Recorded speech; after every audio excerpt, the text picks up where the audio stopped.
شہادت کے بعد کے واقعات، کربلا کی تکمیل اور آزمائش۔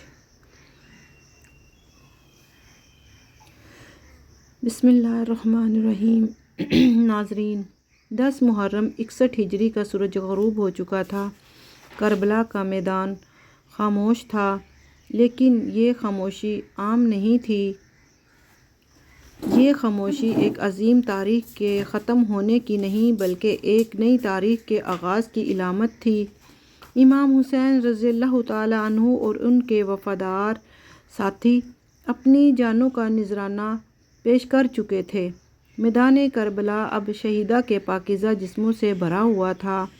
خیموں پر حملہ اور غم کا آغاز۔ شہادت کے فوراً بعد دشمن لشکر خیموں کی طرف بڑھا۔ یہ وہ لمحہ تھا جب اہل بیت کے لیے سب سے کڑا امتحان شروع ہوا۔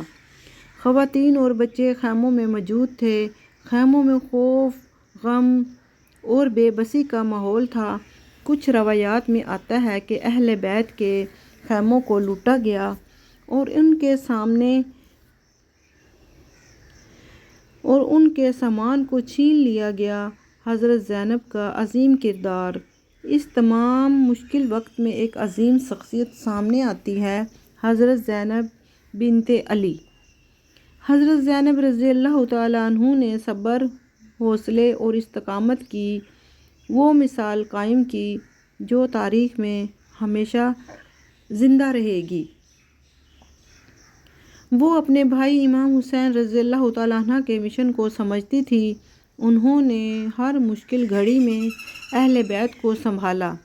قیدیوں کا سفر کوفہ۔ کربلا کے بعد اہل بیت کو قیدی بنا کر کوفہ کی طرف لے جایا گیا۔ یہ سفر انتہائی دردناک تھا۔ اہل بیت کے بچے بھوکے، پیاسے اور غمزدہ تھے۔ راستے میں شہیداء کے سروں کو نیزوں پر بلند کیا گیا۔ یہ منظر اہل بیت کے لیے بہت تکلیف دہ تھا۔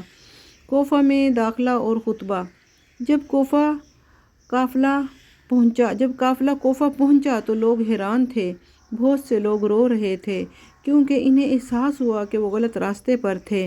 یہاں حضرت زینب رضی اللہ تعالیٰ عنہا اور امام زین العابدین نے ایسا خطبہ دیا جس نے دل ہلا دیے۔ لوگ خاموش ہو گئے اور بہت سے لوگ شرمندہ ہو گئے۔ دربار شام کا واقعہ۔ بعد میں اہل بیت کو شام لے جایا گیا۔ یہاں یزید کے دربار میں انہیں پیش کیا گیا۔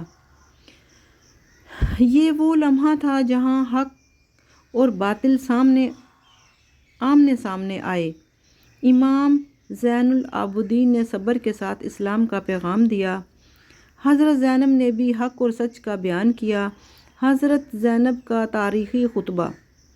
حضرت زینب نے یزید کے دربار میں ایسا خطاب کیا جو تاریخ میں ہمیشہ یاد رکھا جائے گا۔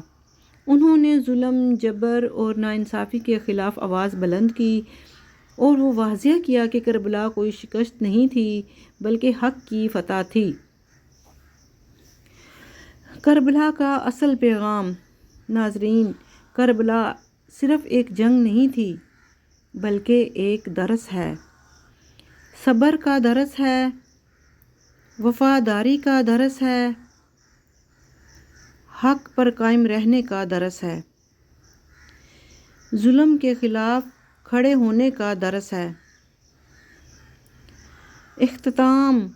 امام حسین رضی اللہ تعالیٰ عنہ اور ان کے ساتھیوں کی قربانی نے اسلام کو ہمیشہ کے لیے زندہ کر دیا اور حضرت زینب نے اس قربانی کا پیغام دنیا تک پہنچایا۔